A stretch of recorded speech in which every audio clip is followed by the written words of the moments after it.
Halo, senang sekali Anda kembali lagi bersama kami untuk pembahasan mendalam kali ini. Kita bakal ngobrolin sesuatu yang idenya besar banget. Betul, inspirasinya kali ini dari buku legendaris Carl Sagan, Cosmos. Tepatnya bab 12 yang judulnya aja udah, wah, bikin mikir. Ensiklopedia Galactica. Judul yang langsung kebayang fiksi ilmiah gitu ya. Tapi maksud Sagan ini jauh lebih filosofis sih. Iya banget. Ini bukan soal, tumpukan buku di luar angkasa, gitu. Sagan pakai ini sebagai metafora keren sih menurut saya, buat nunjukin totalitas pengetahuan kosmik. Maksudnya gimana tuh, totalitas pengetahuan kosmik? Ya, gimana informasi, mulai dari yang paling kecil kayak instruksi di sel kita, sampai katakanlah kearifan peradaban, itu disimpan, diwariskan. Dan apa artinya itu buat kita? Gitu. Manusia kan kecil banget ya di alam semesta ini. Sumber utama kita tentu aja pemikiran Sagan sendiri dari kosmos. Iya, cara Sagan melihat informasi sebagai kayak benang merah yang nyambungin semuanya di kosmos itu unik banget ya. Dari kode genetik sampai ide-ide besar peradaban, ini bukan cuma soal fakta, tapi gimana pemahaman itu sendiri terbentuk dan mengalir. Nah, itu dia. Jadi misi kita sekarang ini, ya coba kita telusuri bareng-bareng gimana alam semesta ini, di level yang beda-beda, seolah jadi tempat nyimpen informasi raksasa. Dan juga gimana kita, manusia, berusaha nyusun ensiklopedia kita sendiri tentang kosmos ini ya kan? Betul. Oke deh, mari kita mulai bedah gagasan ini ya. Yang seru itu menurut Sagan, ngertiin aliran informasi ini tuh kunci buat paham posisi kita. Bukan cuma tahu apanya, tapi juga kenapa dan gimananya. Ensiklopedia Galactica ini ya, simbol perjalanan kita buat paham yang nggak pernah berhenti. Oke, kita mulai dari jilid pertama ensiklopedia ini, kosmos itu sendiri. Sagan kan buka babnya dengan kalimat dahsyat itu. Kosmos adalah segala yang ada, pernah ada, atau akan pernah ada. Skala waktu sama ruangnya itu benar-benar bikin kita gimana ya? Merasa kecil banget ya. Ya, kayak kata dia, kita cuma setitik debu di langit pagi. Dan halaman-halaman pertama ensiklopedia kosmik ini kita baca lewat apa? Ya lewat teleskop, observasi. Sagan ngajak kita membayangin perjalanan antar galaksi, gitu. Lewatin galaksi Andromeda, M31, tetangga kita. Tetangga tapi jauh banget ya. Jauh banget. Cahaya dari Andromeda yang Anda lihat malam ini, itu udah jalan selama 2 juta tahun buat sampai ke mata Anda. 2 juta tahun. Gila, sementara cahaya itu jalan, ya ampun, seluruh sejarah manusia modern terjadi. Itu perspektif yang bikin merinding sih. Tepat. Terus, perjalanan imajiner itu bawa kita balik ke rumah Bima Sakti. Galaksi kita sendiri punya sekitar 400 miliar bintang. Sagan nunjukin betapa beragamnya isi galaksi kita. Kayak gimana aja tuh keragamannya. Wah, macam-macam. Ada bintang super raksasa merah yang gedenya bisa nelen orbit bumi. Ada bintang neutron, kecil kayak kota tapi masanya lebih gede dari matahari kita. Ada supernova yang ledakannya terang banget, ngalahin cahaya seluruh galaksi sesaat. Wow. Ada lubang hitam yang gravitasinya kuat banget, cahaya aja nggak bisa lolos. Dari bintang biru muda yang panas umurnya pendek, sampai bintang merah kerdil yang redup tapi awet banget. Ini semua ya bagian dari teks kosmik yang lagi kita coba terjemahin. Dan proses nerjemahin ini, kata Sagan, itu ya, kita pelan-pelan mengajari diri kita sendiri tentang kosmos. Proses belajar yang panjang ya. Banget. Dan butuh kombinasi unik. Skeptisisme yang tajam buat nyaring info nggak benar, tapi juga imajinasi yang liar, biar berani mikirin kemungkinan baru. Tanpa imajinasi, ya kita diam di tempat. Tapi tanpa skeptis, kita bisa kesasar kan? Keseimbangan itu penting banget. Imajinasi tanpa skeptis, ya jadinya pseudoscience. Tapi skeptis tanpa imajinasi, kita jadi nggak bisa lihat terobosan baru. Dua-duanya ini kayak mesin kembar penemuan. Nah, sekarang kita buka jilid berikutnya nih. Yang ini nggak di langit jauh sana, tapi lebih dekat banget. Di inti tiap sel makhluk hidup di bumi. Ensiklopedia kehidupan. DNA. Nah ini nih, bagian yang menurut saya sangat menarik. Iya, DNA, asam deoksiribonukleat. Sagan nyebutnya molekul utama kehidupan di bumi. Bentuknya yang kayak tangga spiral itu, helix ganda, pakai 4 huruf kimia, ATCG itu kode buat bikin dan jalanin organisme. Perpustakaan informasi yang padat banget, skalanya mikroskopis. Sepadat apa sih? Kalau dibandingin sama misalnya buku gitu. Sagan kasih analogi yang oke nih, pakai bit. Virus paling simpel itu informasinya mungkin setara satu halaman buku lah, sekitar 10.000 bit. Oke, satu halaman. Bakteri itu butuh kira-kira 100 halaman, 1 juta bit. Nah, ameba ini kan sel tunggal ya, tapi ternyata kompleks juga. Informasinya itu setara 80 volume buku tebal, sekitar 400 juta bit. Ameba aja 80 volume. Gila. Terus kita, manusia, gimana? Manusia atau paus juga sama, itu bawa sekitar 5 miliar bit informasi dalam DNA-nya. Itu setara 1000 volume buku. 1000 volume? Iya, bayangin deh, setiap sel di tubuh Anda, dari otak sampai ujung jari kaki, itu bawa perpustakaan lengkap. Isinya instruksi detail cara bikin dan jalanin seluruh diri Anda. Luar biasa ya.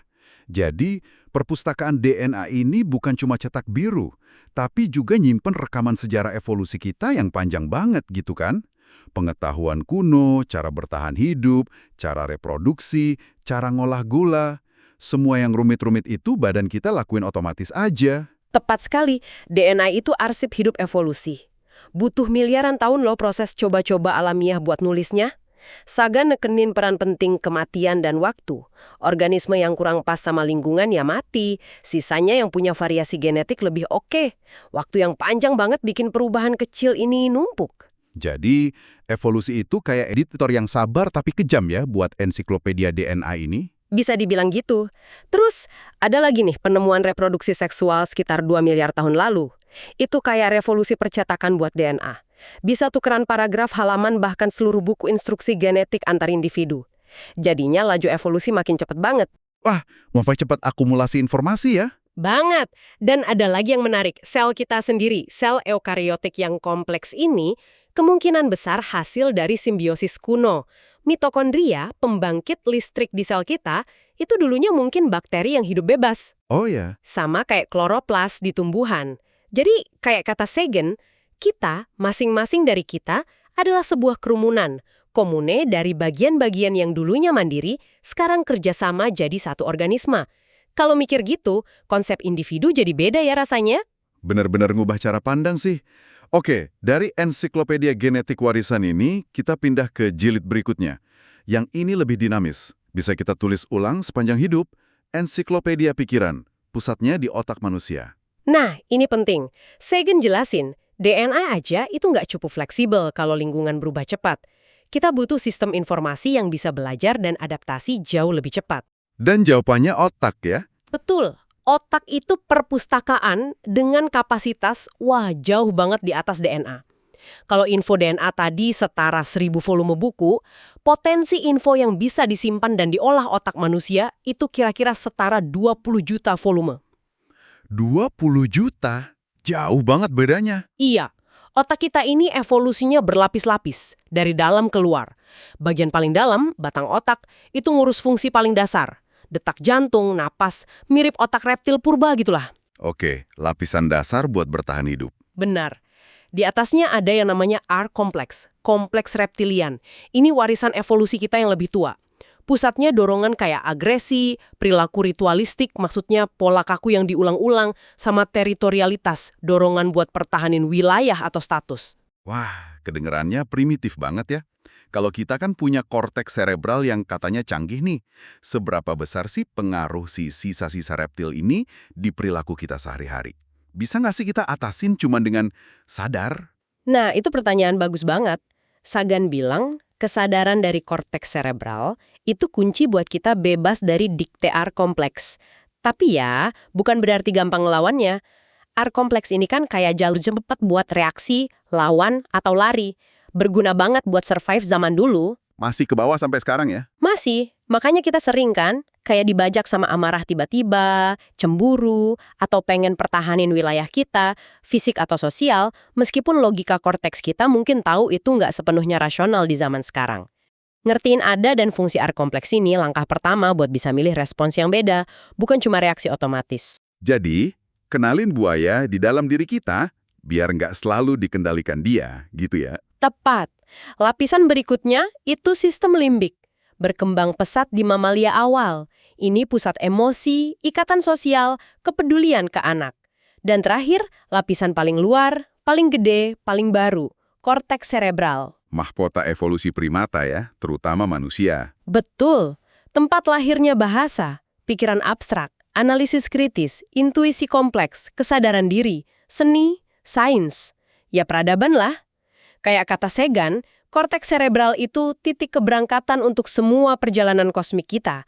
Mau itu ke bintang atau perjalanan intelektual memahami alam semesta. Dan secara fisik, kompleksitasnya gila sih. Sekitar 100 miliar neuron, sel saraf, terus koneksinya antar neuron itu katanya bisa sampai 100 triliun. 100 triliun koneksi.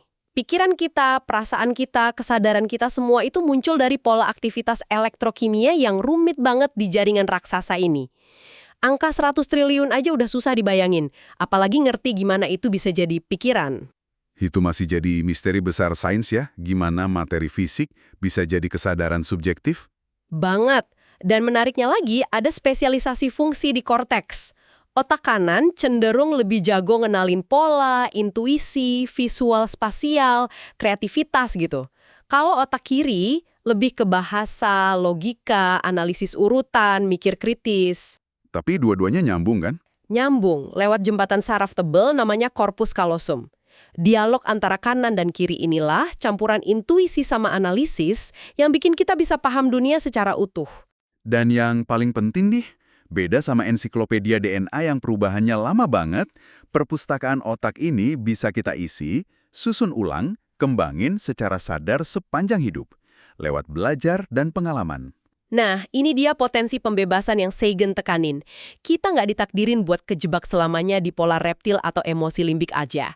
Kita punya kapasitas lewat korteks serebral buat merenung, analisis, empati, dan milih tindakan berdasarkan nilai dan pemahaman yang lebih tinggi. Kemampuan belajar dan berubah inilah fondasi peradaban. Kemampuan belajar ini bawa kita ke jilid berikutnya, ensiklopedia budaya. Pengetahuan yang kita simpan di luar badan kita. Tulisan, seni, institusi, tradisi memori kolektif peradaban. Sagan pakai satu contoh yang kuat banget, sekaligus tragis sih, buat gambarin puncak dan rapuhnya penyimpanan info eksternal ini. Perpustakaan Agung Alexandria. Alexandria kuno. Didiriin dinasti Ptolemeus di Mesir habis penaklukan Alexander Agung. Itu bukan cuma gudang buku, tapi kompleks riset terpadu yang ada tandingannya di dunia kuno. Bayangin kayak universitas modern. Ada aula riset, kebun botani buat studi tanaman obat, kebun binatang buat studi hewan, ruang bedah, observatorium astronomi, dan tentu aja koleksi gulungan papirusnya yang legendaris itu. Berapa banyak emang gulungannya waktu itu? Perkiraannya macam-macam sih, tapi Sagan nyebut angka sekitar 500 juta gulungan tulisan tangan. 500 juta? Banyak banget ya. Isinya karya dari seluruh dunia yang dikenal waktu itu Yunani, Mesir, Babilonia, mungkin India juga. Cara ngumpul ini juga gila sih dedikasinya. Mereka kirim agen kemana-mana buat beli naskah, nyalin karya penting. Bahkan ada aturan unik, tiap kapal yang sandar di Alexandria harus nyerahin buku apa aja yang dibawa buat disalin. Naskah asli dibalikin, salinannya disimpan. Wah, perburuan buku yang luar biasa. Tapi kisahnya jadi tragedi kan akhirnya? Iya, sedih banget. Hancurnya perpustakaan Alexandria itu bertahap selama beberapa abad. Gara-gara konflik politik, perang saudara, mungkin juga diabaikan atau fanatisme. Sebagian besar koleksinya hilang selamanya. Cuma sedikit banget karya era klasik yang selamat sampai sekarang. Contohnya apa aja tuh yang hilang? Sagan nyebut beberapa, misalnya karya astronom Aristarchus dari Samos. Dia udah ngusulin model heliosentris, bumi dan planet lain muterin matahari, dan nyimpulin bintang itu jauh banget. Itu kan benar, tapi idenya kekubur lebih dari 1000 tahun. Bayangin buku Aristarchus itu. Bumi ngelilingin matahari, hilang 1000 tahun lebih. Rasanya kayak sejarah intelektual kita muter jalan jauh yang nggak perlu, gara-gara itu hilang. Belum lagi karya Berosus, penita Babilonia itu, yang katanya nulis sejarah dunia 3 jilid. Kronologinya sampai 432.000 tahun sebelum banjir besar. Apa isinya coba?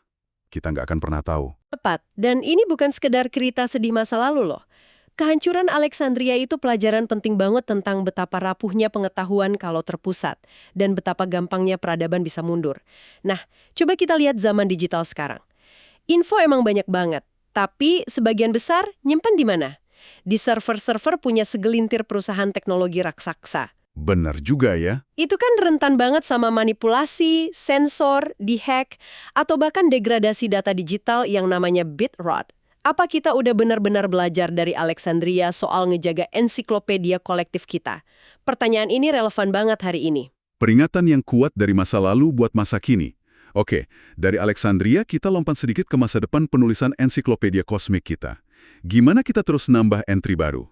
Sagan kan jelas tertarik banget sama kemungkinan nemuin entry dari peradaban lain, lewat usaha kayak SETI itu. Nah, soal pencarian ini, persamaan Drake itu jadi kerangka mikir yang berguna. Nggak usah detail matematikanya, tapi ada satu faktor di situ yang nyambung banget sama obrolan kita. Faktor L. Itu mewakili rata-rata masa hidup peradaban teknologi yang bisa komunikasi antar bintang. Terus hubungannya sama Alexandria? Nasib tragis Alexandria dan sejarah naik turunnya peradaban di bumi ini jadi pengingat suram betapa susahnya mencapai nilai L yang tinggi. Sagan nyebut zaman kita sekarang ini masa remaja teknologi. Kita udah punya kekuatan dahsyat, senjata nuklir, kemampuan ubah iklim global, tapi belum tentu punya kebijaksanaan kolektif buat ngendaliinnya biar nggak hancurin diri sendiri. Jadi kalau suatu hari nanti kita berhasil deteksi sinyal dari peradaban luar sana, itu bukan cuma penemuan ilmiah biasa, tapi ada makna lain ya? Itu bakal jadi, wah, sinyal harapan yang luar biasa. Itu bakal buktiin kalau setidaknya ada peradaban lain di luar sana yang berhasil lewatin masa remaja teknologi mereka dan bertahan lama banget. Bukti nyata kalau kelangsungan hidup jangka panjang buat spesies cerdas dan teknologi kayak kita itu memang mungkin. Itu dorongan semangat yang nggak ternilai harganya. Oke, jadi jelas ya, Ensiklopedia Galactica versi Sagan ini bukan sesuatu yang statis, yang udah selesai ditulis. Ini proyek kolektif umat manusia dan mungkin juga kehidupan lain di kosmos, yang terus berkembang seiring kita belajar lebih banyak tentang alam semesta dan diri kita sendiri. Terus, apa nih kesimpulan besarnya buat Anda, pendengar kami? Kesimpulannya, kita ini bagian aktif dari proses kosmik yang luar biasa ini. Bukan cuma nonton aja. Coba kita rangkum ya benang merahnya. Mulai dari kosmos sebagai buku raksasa yang kita baca lewat sains. Terus kita nyelam ke diri sendiri, nemuin DNA sebagai perpustakaan kehidupan yang super padat, bawa warisan miliaran tahun evolusi, dan bahkan sadar kalau kita ini kerumunan sel. Lanjut ke otak manusia. Pusat info yang lebih fleksibel dan gede. Tempat lahirnya kesadaran, analisis, dan kemampuan kita buat belajar dan berubah. Dan terakhir, memori kolektif kita di budaya, dengan perpustakaan Alexandria sebagai simbol puncak sekaligus pengingat pahit betapa rapuhnya itu semua. Dan di sepanjang jalan itu, pesan inti Sagan terus kedengaran. Pengetahuan itu kunci buat bertahan hidup. Bukan cuma fisik, tapi berkembang sebagai spesies yang sadar. Ngerti kosmos dan tempat kita di dalamnya, itu sumber kebahagiaan yang mendalam dan asli. Kita bukan sesuatu yang pisah dari alam semesta, kita ini cara alam semesta buat mulai ngerti dirinya sendiri. Mengutip Sagan yang paling puitis dan terkenal itu ya, kita adalah zat bintang yang merenungkan bintang-bintang. Wah, pemikiran yang dalam banget ya. Dan ini bawa kita ke pemikiran terakhir nih, buat Anda bawa pulang dan renungkan. Mengingat betapa rapuhnya pengetahuan, kayak nasib Alexandria, dan lihat tantangan zaman digital kita sekarang, gimana caranya kita bareng-bareng bisa mastiin kelangsungan dan keutuhan Ensiklopedia Galactica versi manusia? Langkah nyata apa yang bisa kita ambil sebagai individu dan masyarakat? Iya, buat ngelindungin dan ngembangin warisan pengetahuan ini. Lebih jauh lagi, kontribusi unik apa sih kalau memang ada yang bisa peradaban manusia yang cuma seumur jagung ini kasih ke cerita kosmik yang jauh lebih gede? Atau mungkin pertanyaan paling dasarnya, apa tanggung jawab kita sebagai apa yang Sagan sebut kosmos yang tumbuh menjadi sadar diri? Pertanyaan-pertanyaan besar yang kayaknya seru buat direnungin terus ya. Terima kasih banyak sudah menemani kami menyelami pemikiran Carl Sagan tentang Ensiklopedia Galactica. Sampai jumpa di pembahasan mendalam berikutnya.